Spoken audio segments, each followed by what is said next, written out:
Thank you. Welcome. Thank you very much. It's great to be here. Thank you so much for coming. And I would like to get out of the way the one silly question that is on everyone's mind, and then we can get on to the serious stuff. How, from RALPH, FIENNES, do we get Rafe Fiennes? Well, it's one of those funky old English things that I was dealt with. My parents dealt me this hand of this name. Well, it's I think it's the case that the spelling RALPH used to be pronounced I have met other Rafes spelt Ralph. That was the old way to pronounce Ralph. You said Rafe. And I've always had to deal with this question. And I can hear my father saying, coming back from school saying, people keep saying it's Ralph, it's Ralph. And my father said, no, they're wrong. I think I was named after a Ralph, pronounced Rafe, step-grandfather of my father's step-grandfather, who was Rafe Eastwood. And my father loved this man very much, looked up to him. And when I was born, I was his firstborn, he insisted that I was called Rafe. Well, I think you've brought it back in style. So you are the oldest of 7 kids? I'm the eldest of 6 plus an adopted brother. Yes. Mm-hmm. Can you share where you were born and raised, which I guess if we were to list all the places could take a while, right? Well, you got around. My parents moved around a lot when we were young. I'm the eldest of 6. I was born in the city of Ipswich, which is a city just northeast of London by about an hour. They're very happy in Ipswich now because the Ipswich football team is now in the Premier League, Premier Division. I don't follow football much. I just know that as a fact. And your folks, what did they do that? And was that connected with the fact that you lived, I believe, at 15 different places? Yeah, I was born in this county, Suffolk, and then when I was about 6, we moved to southern England, and then we kept moving. Our moves took us to Ireland, and we lived in the southwest of Ireland for a bit, and then a bit closer towards Dublin in the city of Kilkenny, and then back to England in 1976, and I finished my principal education in the city of Salisbury in England before going briefly to art school in London and then to drama school after that. So it started in a sense with your mother and Shakespeare, right? She's the one that introduced you to it? Yeah, she did. My mum was a great woman. She published 2 novels in her early 20s before she married my father. She was fantastic at encouraging all her 6 children, plus our adopted elder brother, Mick. She loved the arts. We always had drawing paper and paints and writing things available to us. She read to us. She took us to the theatre. She took me to see my first Shakespeare experience, which was going to see Laurence Olivier's film of Henry V. And she just was fantastic at encouraging all her children to pursue what they believed in, as long as they did it thoroughly. And I guess really, though, I mean, there aren't too many 8-year-olds whose bedtime story is Hamlet, right? I mean, that's right. That's right. She, I remember, well, she often read to us in the evening. And my father, too, read to us. And one night, I remember I shared a bunk bed with my brother Magnus. And I was on the top bunk. And I can see her leaning, putting her elbows on the bunk, saying, "I'll tell you a story." And she told me in her own words, she told me the story of Hamlet, which, remember, it shook me and it scared me. and it made me very intrigued. And then the next day she put on, she had a record of recordings of Laurence Olivier speaking speeches from the films of Hamlet and Henry V that he had made. So she sat me down. I think I was just reading at that age, as about 8 or 9. She sat me down. She gave me a copy of the play Hamlet. And she put on this record, and this extraordinary voice came out of the speaker, this mesmerizing voice. I didn't understand everything that Olivier was reciting, but it mesmerized me. And I had a context, of course, because she had told me the story. And I always feel that planted something in me about the power of language in a dramatic context, I think. So you acted a bit as a kid in school things, from what I understand, but it was as you said, you didn't initially go off to pursue drama. You went off to art school. What happened? It seems like that wasn't a very long-lived thing. What happened that changed the path and led you not long after, not just to any drama school, but to RADA? Well, it was I acted at school in a couple of plays, and I enjoyed it. And I think my mother at one point said to me, you know, if you wanted to be an actor, you could. And I didn't somehow believe it. I didn't trust it. And all the people who at 16 knew they wanted to be actors, I thought they were all a bit dubious.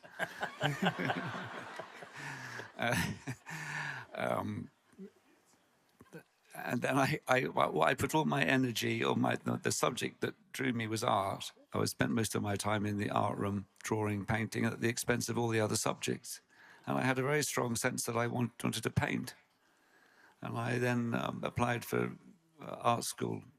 Still have a procedure or a way through art degrees in England where you do a 1-year course called a foundation course, and the point of that course is to basically expose you to all kinds of art, whether it's fine art, sculpture, photography, fashion design, industrial design, theatre design, everything. And you, in that short year, you're meant to, actually within the first term or so, you're meant to then decide to put a folder together, then apply to do a degree in any of those specific fields. So I thought I was going to apply to do a degree in fine art, in painting or drawing.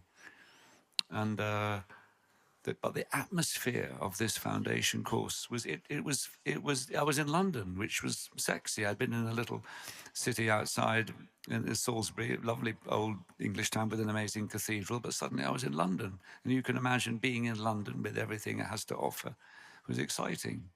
And also the atmosphere of the foundation course was designed to sort of shake you up and sort of reorient your expectations, to make you question things, to sort of shake you up a bit, shake your prejudices, shake your preconceived ideas about things. For instance, you know, I mean, in art school, in high school, we would be carefully drawing a jug and a glass of water. And they would say at art school, right, in 5 minutes, here's a 1-inch brush with black and white paint. In 5 minutes, paint that nude. And that was the sort of, it just shook you up. It was exciting. And so that atmosphere, I think, led to me thinking, oh, what do I want to do? What do I want to do? And I just had this real sense of, I wanted to be an actor. Suddenly, the sort of confidence I had at school, it sort of came back to me, and it was weird. It was a weird sense of vocation, or sometimes they call it I mean, I think now I understand when people say they feel a calling, but I just remember I was enjoying the art school. I was loving it, but I just had this very strong sense that that's what I was meant to do. And I went to my mother and I said, I think I want to be an actor. She said, well, she didn't seem surprised at all. It's like she was expecting me to say it. Well, she said, go and do it then. You've got to go and do it. You must find a place. You must start to look at where you can be an actor, where you can get stuck in. So I joined an amateur youth company in a part of London called Fulham. And I joined this company. In fact, they had advertised a production of Cabaret on the notice board at the art school. So I went with my brother Magnus. We had there's a great production of Cabaret. I talked to the young actors afterwards and said, how do I become part of this setup? They were called the Lost Theatre Company. She was named after a school called the London Oratory School. And I joined the theatre company, and I was inspired by this wonderful man who led it called Cecil Hayter. And he had a wonderful inspirational quality. The first time I was introduced to improvisation classes and movement classes, and he had a wonderfully infectious leadership quality, as a quality to get people who were not destined to be actors, just people who liked doing it after work or after school, encourage this excitement about putting on a play. And he was putting on a production of Romeo and Juliet. I auditioned, and I ended up playing Romeo. And that felt like a good thing at the time. And anyway, enjoying being with that company gave me the confidence to audition for drama school. And so, from you apply, audition for RADA, doing Hamlet, right? That's right. You're at RADA 83 to 85, then out in the real world, National Theater. But one thing that you've said is that the dream was always to be at the Royal Shakespeare Company in Stratford. And that happened in 1988. I will note that Adrian Noble, who ran the place for quite a while, called yours one of the 3 best auditions he ever saw. The others were Kenneth Branagh and Joanne Pierce. You're there from 88 to 91. And then can you tell us how screen acting, which had never really been a objective of yours, right? How does that enter the picture? Yeah, I just want quickly to say how much that meant to be asked to join the Royal Shakespeare Company, because I grew up, that was the dream mecca for me. I'd seen some productions I saw a production of a play called The Merry Wives of Windsor, Ben Kingsley, before he was famous for Gandhi being extraordinary. And so when that offer came that Scott has described, that was thrilling to me. I thought that was it. And then I worked in the theatre after that for some time, spent 4 years with the Royal Shakespeare Company, then went on, did other plays. And then I was asked, the first screen role that came to me was a television film about Lawrence of Arabia, but it was sort of Lawrence after Arabia. It was an account of Lawrence at the Paris Peace Conference in 1919 at Versailles, where you've all seen the famous Peter O'Toole brilliant film of this complicated man leading the Arabs against their Turkish rulers.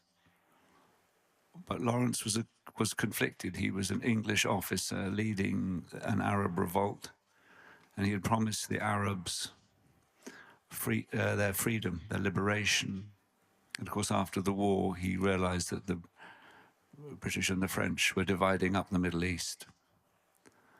And he felt he had betrayed his Arab colleagues, and that was what the film was about. And in tandem with that, I then was asked to, I met a director called Peter Kosminski, who was directing a new production of Wuthering Heights. And that was my first big break into big screen films. So not too ambitious, just stepping in for Peter O'Toole and Laurence Olivier.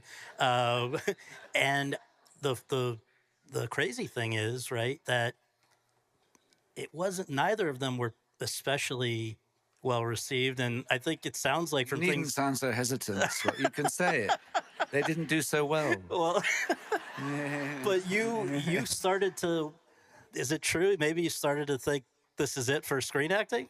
That was the chance? Yeah,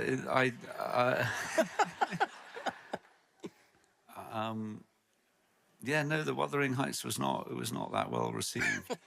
but I did, and this is, I did begin my very very good and deep friendship with Juliette Binoche on that film. Also, interestingly, I learned on the film, I saw all kinds of things about film production and why, when things don't work or aren't, you know, I saw things, way things were produced or the way people communicated, and it wasn't any person's fault. It was sort of when the energies and the creative impetus are not aligned on a film, that's often when it sort of becomes broken backed in the final result. It's interesting to think about that now. But I believe it was, I think it was Wuthering Heights. I think Steven Spielberg saw it. Well, this when is he the was, thing for the people who want to, you know, argue everything happens for a reason. Despite the fact that neither of those were especially well received, I guess you never know who's watching, because the first two major screen roles, it seems like, came out of people who had seen those projects and seen something about you that they liked. I guess specifically with Spielberg, you're licking your wounds, and all of a sudden you get a call from Steven Spielberg. Well, I didn't get a call directly from him. Okay. I was asked to meet him. He was looking at English actors to be in Schindler's List. He was looking for his Oscar Schindler, and I went to meet him. I tell you what I loved about that meeting was that he gave time. I wasn't asked to read anything. He just talked. He was really interested in the theatre I had done. And I came away thinking, well, it's unlikely I'll get anything, but all I know is I've met this man, Steven Spielberg, this great director, really looked me in the eye and talked to me. And it wasn't just 5 minutes. It felt like 20 minutes of a conversation. So I thought that was a wonderful meeting. And then I got the request to put on tape, in effect, bits of dialogue from the film of the character Armand Goeth in a form of a speech. And I ended up going to a recording studio with a technical assistant in central London and effectively directing myself in this audition speech. And then a few days later, that's when I got a call from my agent saying, you've been offered the part of Armand Goeth. And just to remind folks, this is the SS commandant of the Krakow Ploskov concentration camp. Spielberg, I'm going to quote back what his impression of your audition was. Rafe did 3 takes. I still, to this day, haven't seen take 2 or take 3.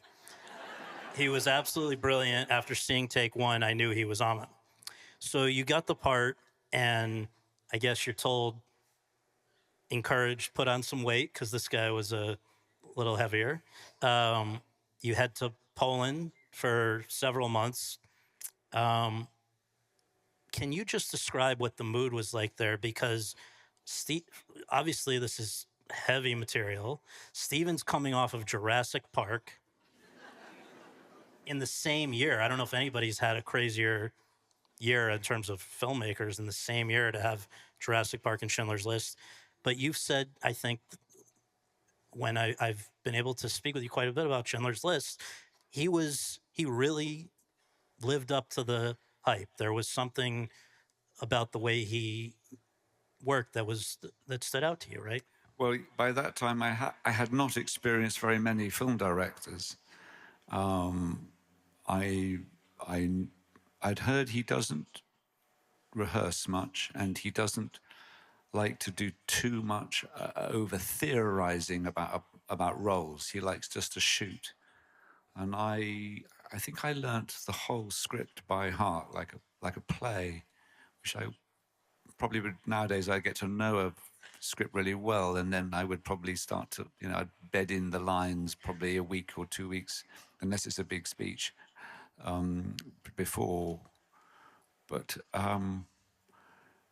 it was in Poland. It was 1993, and I had done a lot of research because there's Thomas Keneally's book Schindler's Ark, was the source material, and I'd read that, but there was a lot of material on Armand Goethe that I could find in London's Imperial War Museum, a lot more. And there been a documentary about Schindler where the interviewer had met Armand Goethe's daughter. So I was collating lots of other information about him.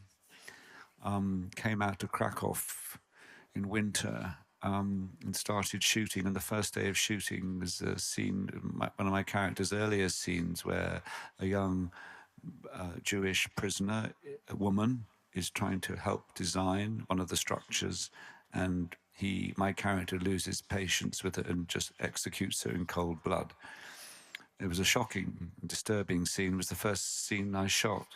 But I remember it was shot so quickly. I'd been on film sets where it had all been quite ponderous. And suddenly there was this energy about Stephen going, put the camera here, come here, no, we're moving on, moving here, okay, quick. You know, his sense of, he had to keep moving. And it was a great energy. It was positive. And suddenly you realized you had to be ready. And you would shoot every rehearsal, shoot the rehearsal. And I love this energy. It meant that it was alive on the set. The film, of course, as you know from seeing it, is full of very disturbing scenes, and they were often disturbing to watch. But there was a wonderful sense of community between all the actors. We were all in this hotel outside the city of Krakow, and I never can forget the extraordinary sense of community among the actors. They knew they were shooting something that was upsetting and disturbing, but there was a wonderful bonding between all the actors. And the story, an occasion that always moves me in memory about the way that we were sort of, clearly there were terrible things in the film, and we had a lot of actors from Israel were playing inmates of the camp, and for some of the German soldiers and SS soldiers, there were young actors from Germany.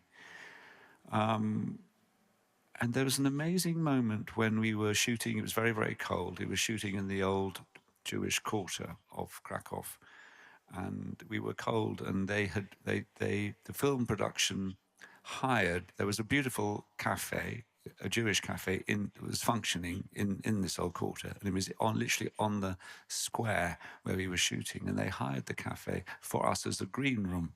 So I never can forget being in this green room. There were all these actors who were playing inmates, prisoners.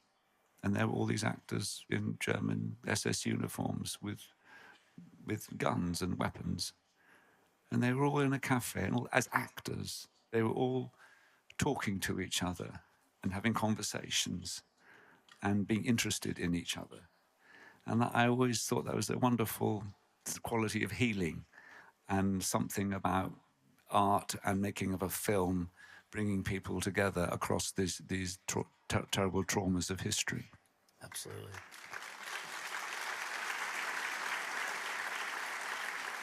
We are going to pause for a moment and watch two clips. First, Rafe in Wuthering Heights, and then in Schindler's List.